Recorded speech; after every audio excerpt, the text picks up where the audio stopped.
காலை உணவை நாம தவிர்த்துடணும். காலை உணவு சாப்பிடக்கூடாது. எதுக்காக தெரியுமா? அந்த உலகத்தில கோடிக்கணக்கான பேரு சாப்பாடு கிடைக்காம இருக்காங்க.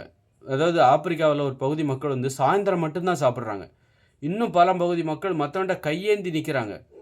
ஊட்டச்சத்து நிறைந்த உணவுகள சாப்பிடாம, கிடைச்சத சாப்பிட்டுக்கிட்டு ரொம்ப மோசமான உணவு சாப்பிடுறாங்க. அவங்களுக்காக, அவங்களுடைய கஷ்டத்த தெரிஞ்சுக்கிறதுக்காக நம்ம காலை உணவு சாப்பிடக்கூடாது.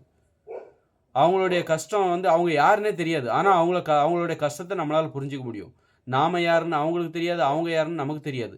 ஆனா அப்படிப்பட்டவங்க இந்த உலகத்துல இருக்காங்க. நெறைய பேர் இருக்காங்க. இந்த வறட்சியான பகுதி ராஜஸ்தான்ல, அப்புறம் தமிழ்நாட்டுல கூட நெறைய பேர் இருக்காங்க. அது மாரி வந்து ஆப்பிரிக்கா, இப்படி பல நாடுகள். இப்போ வந்து அ இங்க இது பாலஸ்தீனம், லெபனான் இங்கெல்லாம் போர் நடக்குது. உக்ரைன்ல போர் நடக்குது. உணவு பஞ்சம் அங்க. மின்சார தட்டுப்பாடு, உணவு பஞ்சம் இப்படி இருக்கும். உணவு உற்பத்தியே செய்ய முடியாது. பாலஸ்தீன்ல, லெபனான்ல போர்னால எல்லா கட்டமைப்புகளும் இடிஞ்சு போச்சு. உக்ரைன்ல.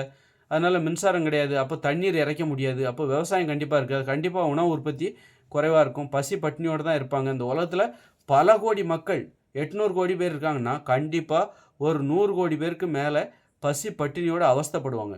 அவங்கள யாருன்னு நமக்கு நேரடியா தெரியாது. ஆனா அவங்களுடைய கஷ்டத்த ஆனா கண்டிப்பா ஒரு 100 கோடி பேர் இருக்காங்கல்ல. அவங்களுடைய கஷ்டத்த புரிஞ்சுக்கணும் அப்படிங்கிறதுக்காக நமது கடமை காலை உணவை தவிர்க்க வேண்டும். அவர்களோட கஷ்டம் அவங்கள பத்தி எனக்கு அக்கறையே கிடையாது. அந்த 100 கோடி பேர பத்தி அல்லது 100, 200 கோடி பேர் கூட இருப்பாங்க.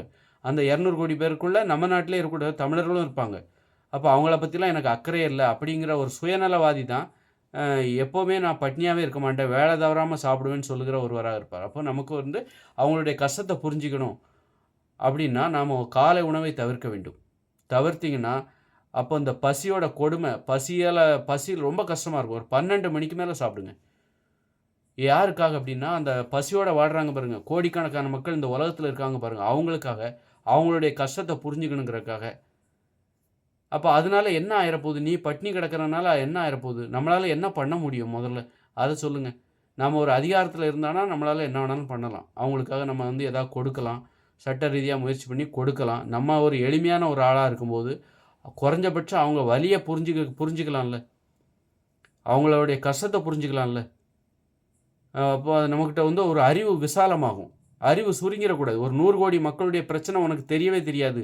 தெரிந்து கொள்கிற தகுதியே உனக்கு இல்ல. அந்த அறிவு இருக்குல்ல, அதுதான் ஒருவருடைய தகுதி. இந்த உலகத்துல உள்ள அத்தனை பேரையும் என்னால புரிஞ்சுக்க முடியும். அத்தனை பேருடைய துன்பத்தையும் என்னால புரிஞ்சுக்க முடியுங்கிறது தான் எனது பெருமையாக இருக்கிறது. எனது தகுதியாக இருக்கிறது.